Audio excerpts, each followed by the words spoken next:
Okay, so sesiqedile ngokufunda i-timeline ku-Blender ukuthi i-graph ye-editor ne-timeline kwenzani. So I prefer ukuthi uqale khona before uze la.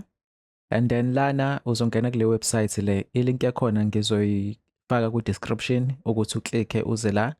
If uqale animation, yes ungaqala ngama-character kanjena nezandla nani. But uzothola ukuthi une-animation e-rigid. Uthola ukuthi fana labo pop abaphakamisa isandla behlisa isandla begobe bephakame bese mebekhuluma yabo lokhu nyazi umlomo kuphela. That's because umuntu aka-understand i-mechanism yokuthi uPopeye wenza kanjani u-act ngendlela e-believable like uPopeye laba sibabona ku-TV yabo. So before ufike lapho-ke into ekutrainer kahle ukuqala ngezinto ezisimple kanje. Lokhu kahle kahle kusetshenziswa for ukupractice umuntu owokhayo without ukwarisheka ngazo zonke lezi zinto lezi yabo. So yonke lento le ine-role edlalayo uku-add ku-skill sakho ukuze uzokwenza i-character ekanje ephelele usu-understanda kahle ama-dynamics akwa-animation. So kule website ke uzoklikha ngala ka-right. Mawuklikha la kuzovuleleka kwikhompyutha yakho bese upressa usave. Mase upressile usave uzobe usuza kwifile yakho u-right click kuyona. Mina ngisebenzisa uWinrar. uWinrar i-software e-free yoku-unzipha ama-file. So uzo-unzipha ngizo-extractor la and then mase extractekile then ngaphakathi kwe-folder le extractekile ngizothola lelo khunga wonke lama-files la ka-Blender. So la kule file lena kunalelo khunga le-license le. Mawudouble clicka kuyona inama-details akutshelayo ukuthi ena lama models la uzowasebenzisa ukupractice ku-animation abelonga under ucloud.blender.org. Uvumelekile ukwasebenzisa kodwa masuposta online kumele ukhophe lento le uthi attribute to bese upaste yonke lento le. Ngaleyo ndlela nabo banika i-credit ngomsebenzi wabo abawenzile ukuthi be-create lento le wena usukwazi ukuthi upractice ngayo i-animation yakho. Masuqedile ke la ukudownloada wa-unzipha wenza konke lokho and then uzoza la kule file ebhalwe uball and then ubusu double clicka uyayivula ngoBlender wakho. Ngaphambi kokuba siqale kuBlender iya ku-YouTube usearche u-bouncing ball reference and then lana uzothola ama-video enye by Uniki ekutshengisa ukuthi amabhola ahlukahlukene njengebhalundi, ibhola lenyawo, itenisi, izinto ekanjalo ukuthi abounce kanjani kwilokhunga uma wagqumisa phansi. So ibhola versus ibhalundi versus itenisi zonke lezo zinto lezo zibounce ngendlela engafani ngenxa yokuthi zakhiwe ngendlela engafani yabo. So kuyasiza uma uqala animation ukuthi usebenze kakhulu ngama-reference wazi izinto ukuthi ena in real life zenza kanjani, if zibounce zenza kanjani uma ihamba. So ustadisha impilo kahle kahle ukuze uzokwazi ukuthi mawubuyela kwi-3D software yakho uma ufuna ukureplicate lezo zinto uyenza kanjani leyo nto leyo ukuze ibukeke i-believable. Mase sikublender ke na ifile lethu sivulekile. So uzozuma out udelete le camera le, press X uthi delete. So leli bhola leli ezubona njengamanje ayikho ku-object mode but iku-pose mode. So and then soza kuleli side elingala sizoklikha la ukubuyisa labo line laba sipress u1 ukuya kwi-front view and then bese si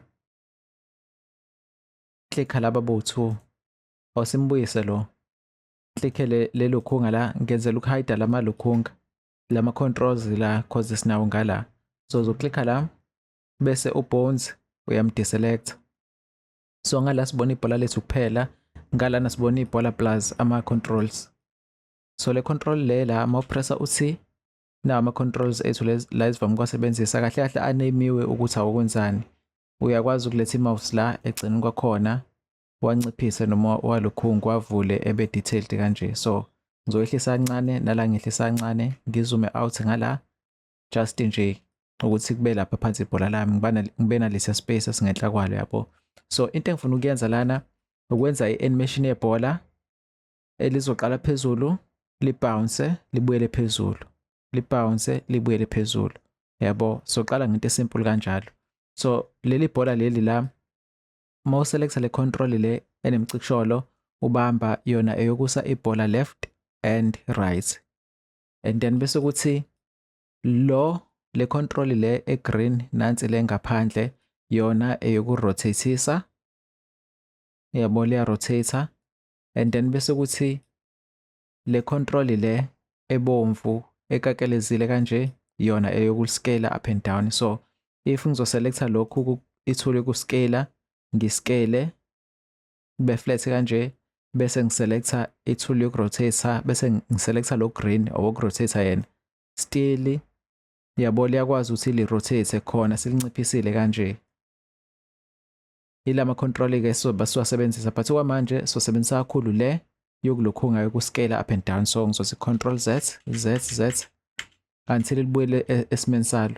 So into engizoyenza lona ngeke ngimsebenzise uku-animate, ngizosebenzisa nje labo bowu-2, lo woku-rotate kanye nalo, but ngoba li-bounce nje up and down kuphela engizomsebenzisa yilo. So lo ngizomselecta bese ngipressa u-H ukumhida, and then bese ngithatha lo woku-rotate ngiklikhe i-move tool, ngimdonse eze phezulu, ngipressa u-1, ngimnyuse eze phezulu, ehlale ngenhla kwaleli dot leli. Noma simbeke lapho mashintsha lana from 3D cursor to median point, simrotatisa usasebenza yabo, but lona ola mesiklikha i-move tool siyakwazi ukumove up and down, and sifuna ukuthi escaleke kule point le la phansi. That's why simnyusile kancane, because if buka kancane, because if ebe la akhona bese siklikha lo kuscale, ebezoscaleka kuphi, ebezoscaleka phana nendawo le part le nale part le iyamove yo2 yabo. So lokho bekuzokwenza ukuthi uma ibhola lethu lishaya la phansi sifuna liqome lithi kanje, singabi nayo kahle control, because mase ela simscale yabo, sifuna lishaye phansi kuskeleke ngenhla kuphela kuthi bese libuyela phezulu yabo, not ukuthi malishaye phansi kuthi kanje. Lokho kuzosinika ilokhunga i-movement engekho right. So into engizoyenza ngithatha lo ngiyamnyusa ngimbeka la. Okay, so ibhola lami ngifuna liqale la phezulu lehle libounce phinde libuyele phezulu. Ngizoza kulo line lo ola ezansi ngithi unyusa kancane yabo, ngezansi uthi ngine timeline yami. So la ngenhla kwe timeline, and then bese uza la ekhoneni, mawuklikha lana uzoshintsha lo ebe i-graph editor. Ngizopressa u-I uku-inserta ama-keyframe, noma ngiqale ngimuse phezulu. I-distance yami ngizoyikala ngala, ngimuse phezulu, ngifuna eqale somewhere lapha. Ungambeka noma phi, akukho simanga, but and then bese ngipressa u-I. So ibhola lami sele laphaya, lapho ngikubani, ngiku-frame 1. So ngizoya ku-frame 24, and then bese ngiklikha laphaya loyana ubhalwe u-auto keying. Mengiklikha lokhuyana, mengenza i-movement kwibhola, i-keyframe izoyi-insertekela yona for le control le engi-edile kuze ngalokho ngipressa u-I yabo. So ngoba sengiku-frame 24 ngizomehlisa ngimlethe la,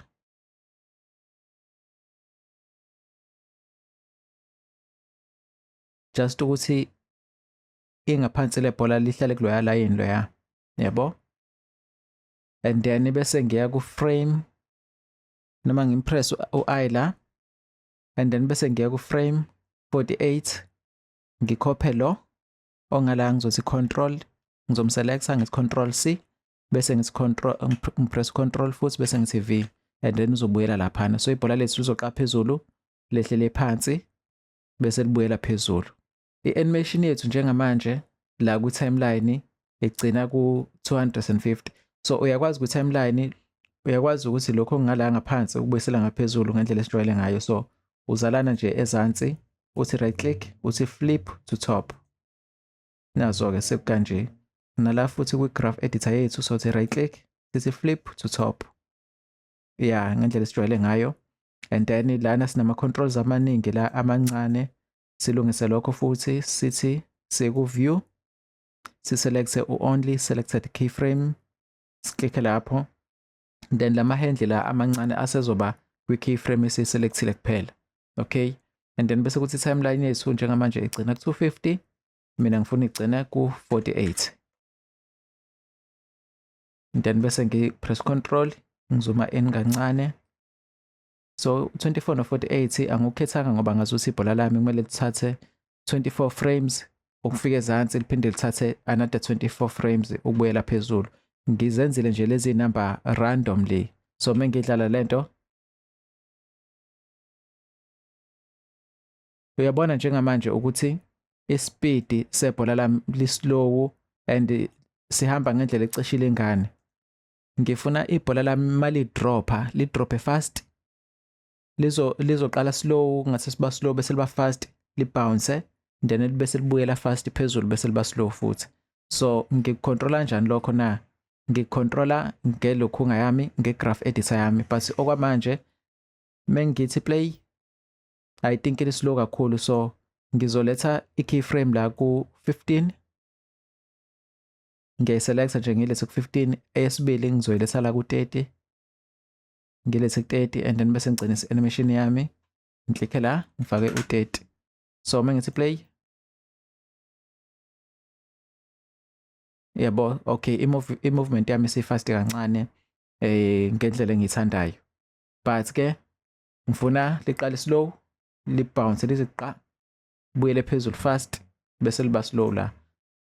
So lokho ngikwenza ngegraph editor yethu. So engizomsebenzisa manje ile curve kuphela.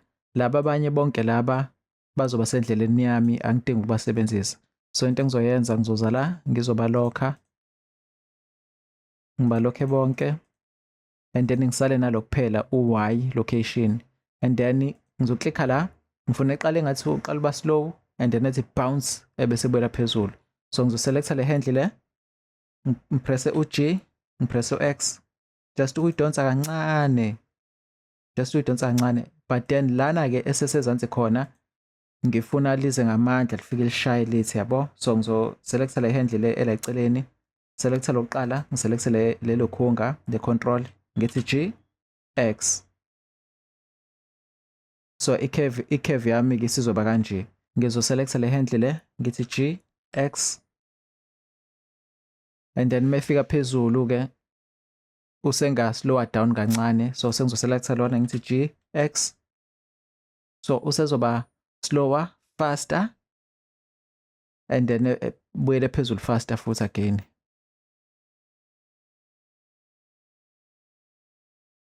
But angakabi happy ngespeed la asuka khona la phezulu eya phansi, sislow kancane. So into engifuna ukuyenza ke ukuthi ngiselecte le frame u15 ngizobeka ku13. So mengubeka ku13 khona ama frames asalayo la ngithi, so ila wonke la eswalokhile. So asi unlock yonke lento le, siselecte na la sizobeka ku13. So u13 times 2 bani u26 I believe, yeah 26. Ngigcina animation yami ku26. So mengithi play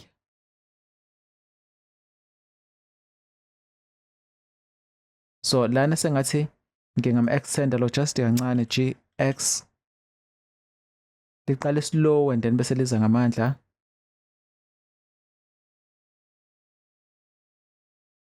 If usuhappy ke ngespeed sakho, indlela esihamba ngayo nayo yonke leyo nto leyo, mhlambe esingakwenza futhi ukuthi siphushe even further, sibeke ku12 no24 bese silana sifaka u24. So sesizodlala ama frames awu12 ukuya phansi bese ama frames awu12 ukuya phezulu.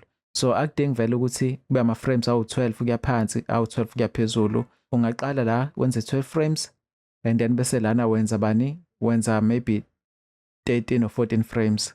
But ke ka animation khona ama video enginawo akhuluma ngama principles e animation, libounce kahle lona, kodwa kuzokwenza umehluko kakhulu if melifika la phansi kube ngathi liyapacaka lithi bese liyanwebeka melibuyela phezulu yabo.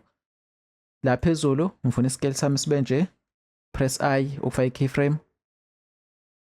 But la phansi mefika la phansi ngifuna ingathi liyapacaka lithi kanje. So ngizopressa laba bokuscale menginyusa lento le iscale, and then bese ngilishonisa phansi just kancane kanje. So mase ngilishonise phansi kanjena ke kuma video ami la ngikhuluma ama principles e-animation khona, if ibhola uliphacaza lithi kanje ngeke nje liye phansi kuphela kanje, but nalana lizovuleka lithi kancane cause ngankathi u-add pressure ngala nasemasayidini ila edistributeka khona. So ngifuna ukuliscale not ngala but ngalana kuphela. Sengizothi scale bese upressa u-shift Z, yeah.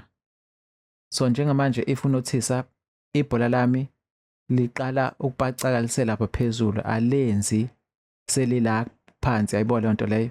So ngifuna ngenkathi lisehla lisi kanje, instead okuba lipacake lithi kanje but linwebeke on this side, yabo, linwebeke melifike ezansi, and then bese liyapacaka ke mase lishaya phansi bese liyanwebeka futhi ukubuyela phezulu. Lokho uzobona umehluko kuzowenza.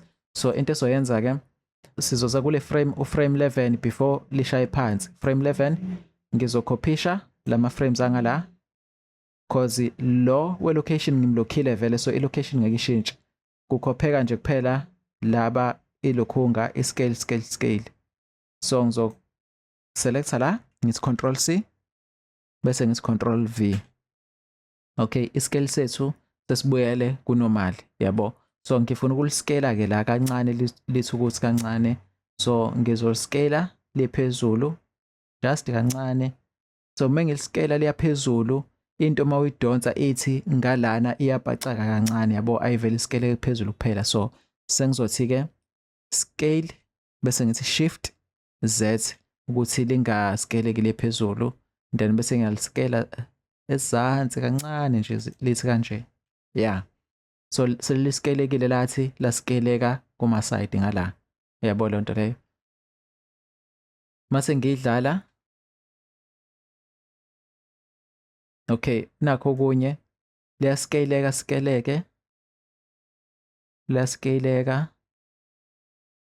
bese liyapacaka melishaya phansi, and then ke mase suka ngala selibuyela phezulu, yabo, lisahamba ngalesi scale sokuthi silibhacazile lizobuyela kunormal la. Angifuni ukwenze njalo, ngifuna scaleke lishaye phansi lipacake, and then mase libuyela phezulu liphinde liskeleke futhi kanje. So sengizokhopha lama frames angala, noma ngizokhopha la ngithi control C control V ngizowabeka ngala kwala lishaye khona phansi.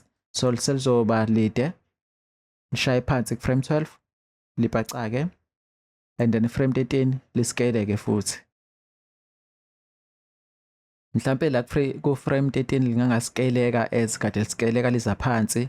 So into engizoyenza ngiyakwazi ukucontrola la lo uY ngizomehlisa, yabo, futhi la iskeleka khona ngizomehlisa kancane ebe below lapha ya, and then bese kuthi lo I think wasemasayidini ngizomusa kancane, yabo le nto leyo. I feel like khona icontrol engekho la, so clicka la unormalize nazo ke, and then ke nalona futhi owasesayidini ngala, and then usiyamnyusa uthi kanje. So uyabona ukuthi liskele kamnandi kanjani mali yaphansi libounce liphinde scale ke up, and then bese libuyela kwisimo salo. So play. So khona into eyenzakalayo la, melishaya phansi sometimes it's like awulibona lingathi liqoma phansi ngathi lishika la emoyeni. That's because sine frame eyodwa kuphela la elishaya khona phansi, yabo le nto leyo. So singalenza ukuthi ibonakale leyo impact ukuthi lishaya phansi ngokuthi sithathe le frame le esifake ngala ku frame 13 sithi uyihlehlisa kancane, and then sokhopha u frame 12 la control C control V. So u frame 12 wethu usuphinde kabili, but esimfuna kakhulu ilo we location ka up and down. Uzo unlock la, siphinde sithi copy sithi paste. So u frame 12 no 13 sebeyafana, but into engifuna ukuthi yenzeke-ke ukuthi beliskelekile ngithi la and then lahlala phansi lalokhunga labhacaka. Ngifuna ku-frame 12 ngithi ukulinyusa kancane, just nje kancane, and then bese ngithi scale shift Z bese ngilibuyisa kancane kuze melihlala ku-13 kube naleya difference between ama-key frames ami, and then bese liyanwebeka-ke selibuyela phezulu-ke. So mase ngidlala manje, yabo seliyabonakala ukuthi liyabhampa, sekunaleyo impact leyo. Kodwa I feel like njengamanje if ngithi ukulinweba kakhudlwana i-impact yalo mashaya phansi izoba more noticeable. Njengamanje liyabonakala lona ukuthi liyaskeleka up and down but not enough. So sengizobuyela ku-frame 11 ila engiskele khona ngithi ukuthi liskeleke before lishaye phansi.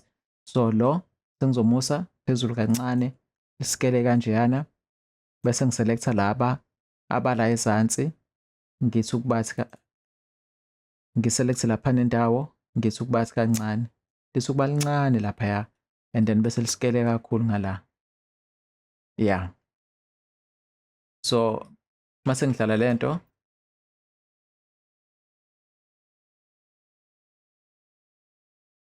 okay, ngathi selinamawala kancane, so ungalokhu udlala ngalama settings la uthi ukwabuyisa kancane.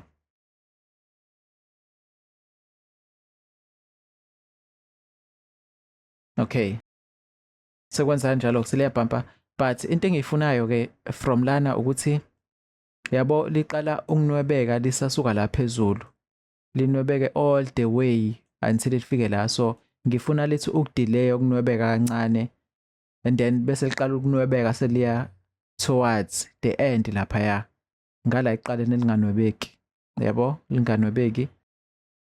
Lo y location ngizomlokha bese ngikhopisha ngikhopisha iscale lesi. So sengizoselecta lama keyframe la ngiye phambili kancane 1 2 3 4 5 ngiye la ku5 ngikhopishe bonke laba ngizopressa uCtrl C Ctrl V.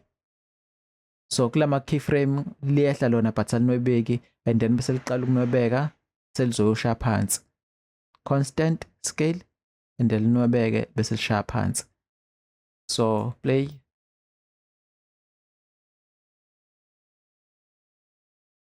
Sekungconywana mhlawumbe ngawahlehlisa kancane ngiwaselecte wonke la ngibuye ngizowahlehlisa la just 1 frame back.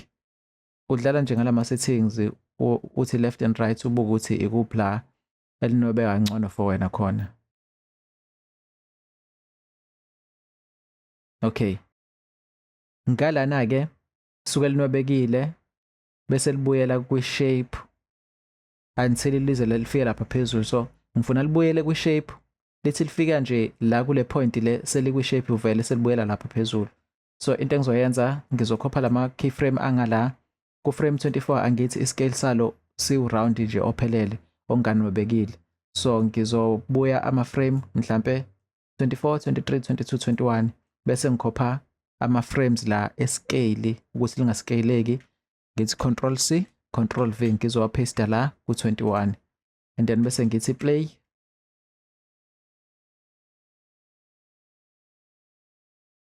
Yeah, I think elingcono kanje. Ngelikale ngamehlo ifeeling nje maliqoma obona ngayo ukuthi okay ngathi liqoma kahle. So mangibona ngathi lislow ngizoselecta wonke lama keyframe apha nendawo kanye nala ngala ngithi ukwasondeza kancane lana sengizoselecta la kuphela ngikwasondeze nawo 1 frame because ngala senginciphise by 1 frame ngokuthi ngiselecta wonke la ngathi nangala lesi sikhala between lama keyframe nalana ngwanciphise ngeframe eyodwa nawo ngokuthi ngithi kanje. So animation yami sengizoyigcinisa ku frame 22.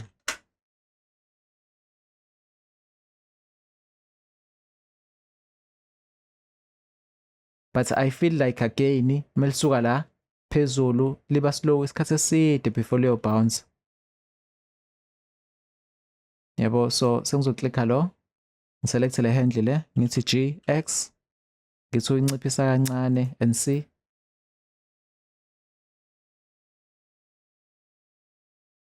nalana nginciphisa kancane GX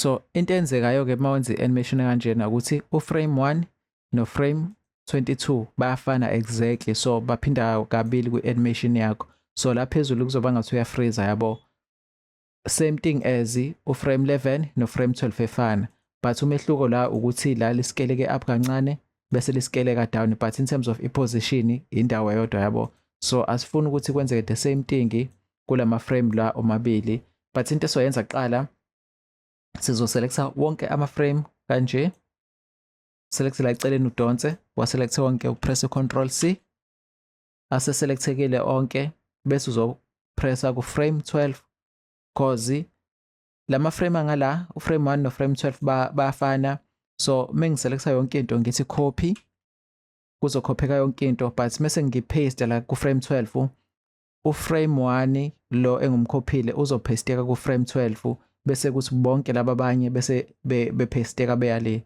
so sengizothi Ctrl V yabo so i-curve yami sizophinda kabili sikanje and then sengizozalana ke ku frame 43 ngiphinde ngithi nakhona Ctrl V and then i-curve yami sizophinda futhi iye le and then iframe yokugcina yami uframe 64 uframe 64 kusayi frame eyodwa as uframe 1 kanje so animation yami kumele ngigcinise kubani ku frame 63 so ku end lana ngizobhala u63 kanje okay uframe 1 no63 abasafani yabo cause after 63 u64 ofana no frame 1 so okusho ukuthi yena animation yama effect 63 ibuyela ku frame 1 ngeke isabukeka ngathi ifreezile cause isiphinda ama frames afanayo so mase ngithi play yeah kanjalo ke okwamanje lena ngizoyigcinisa la just ukuthola i-feedback yenu ukuthi inga i-clay yendlelo lento engichaza la if ingekho clear cause bengisazokwenza lenye i-bouncing ball eqhamuka phezulu i-bounce inyuka kancane i-bounce inyuka kancane i-bounce until izihlala phansi but if lokho kungekho clear then ngitshele kuma comment section ukuthi no khona la ngizwakala khona maybe ngidinga ukuchaza kabanzi kule part le kuze ngizokwenza njalo kwi-video elandelayo but ngicela i-feedback for le video le but ke before siphume ngifuna ukuthi urende le video le kuze uzoyishare kuma socials bese uyangitagga uTalent D Animations so ngizophuma ku pause mode ngiye ku objects mode so mase ngilana ngidonsela kancane ngize ngapha uclick la ku scene collection bese upressa u-shift A uthi add i-plane uscale up kancane tehlise uye ku edit mode uselect le edge le exclude Z uselect le Ctrl B bese urolla i-mouse sondole i-mouse phambili ubuyele ku object mode right click shade smooth and then bese add i-camera ke shift A select i-camera okay and then lana sesopressa u0 ngala ukuviewa through i-camera but uyabona ukuthi i-camera yethu iyibhokisi iyi-square kanje ngifuna ibe usize wefoni ku-up and down kaso yabo so lento ngizoyishintsha phi ngizoza ngala kuma output settings ngishintshe ngala ngizofaka la ku resolution X ngizofaka 1080 then ngalana ku Y ngizofaka u1920 okay mase kanjena ke ngizothi play kancane ngibona ibhola lesi ligcinaphi okay ligcina la phezulu lilapha so ngi-right ngalokho if belingekho right kahle bengizodonsa i-camera or ngisondeze just ukuthi ngiframe kahle lapho yabo so mengithi play and then ke sengizoza la phezulu ngenza sure ukuthi ku render engine ngiklikha ucycles lana ngiklikha u-GPU compute makuthi una i-GPU bese ngiyehla ngiza la ku render settings ngiklikhe u-denoise ngivule la ngiselecte u-use GPU That's if unayo i-GPU ku-computer yakho. That's if unayo i-GPU ku-computer yakho. I-render sample ngivame ukubeka ku-200 and then bese kuthi ngize la ezansi-ke ku-output and then lana-ke sengizoselecta i-folder la engifuna ukuseva kuyona. Ngizoseva kuma-video ngiyibize ngo-bouncing ball ngithi accept. Bese kuthi u-media type uklikhe uvideo. Uma ungekho uvideo kwena usebenzisa uBlender omdala uzoklikha u-MPEG and then ngize ku-encoding la ezansi sishintshe lona senze ubani kube u-QuickTime. Noma usebenzisa uBlender omdala la ku-encoding uma unayo le option lena uklikhe u-QuickTime iwona odlala kangcono yabo. Okay, and then bese upressa u-Control Shift S. Lo asifuna ukusave phekwa leli bhola leli cause sazosebenzisa mhlawumbe ngelinye ilanga yabo.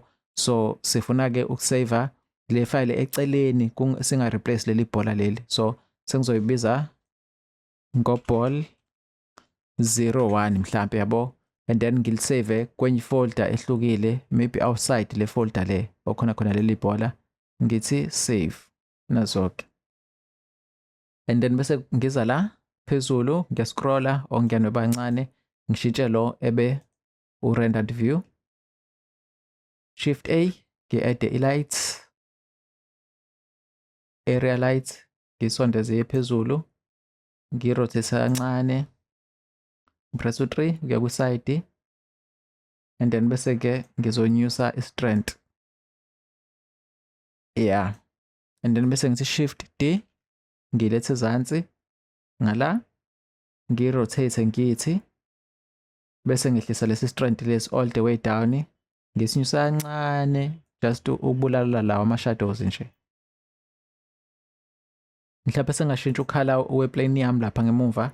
Ngizoselecta le plane ngize kuma-colors la maybe ngifaka ukhala o-blue or lo u-right. Yeah. So qala sithi render, qala sithi render image sibone ukuthi render kube kanjani ukuthi akuthathe yini isikhathi eside. So kumina kuthathe 8 seconds ukurender le frame le. So kwamanye ama-computer uthola ukuthi slow ukurender lento nje kuzothatha like 2 hours yabo. Uma ukuthi kanjalo kuwena uvele ulokhunge uyikhansele ubuye la kuma render uze la kuma sampling ushintshe lo 200 lo wenza u100 noma wenza u50 ukuze unciphise ama-samples kancane but mina ku-right anginankinga. Ngizoklikha la ngiphinde ngithi save bese ngithi render animation and then ke sizorender le animation wonke lama frames la. So kusho ukuthi ngizolinda o8 second about 63 ukuthi iqede ukurender. So ungitheke mase uyipostile la wenze khona your first animation. Ngingajabulela ukubona lokho ukuthi umsebenzi wami engiwenzayo khona abantu abawulandelayo and obasizayo ukuthi befunde icraft, befunde art yoku-animator. Thank you so much.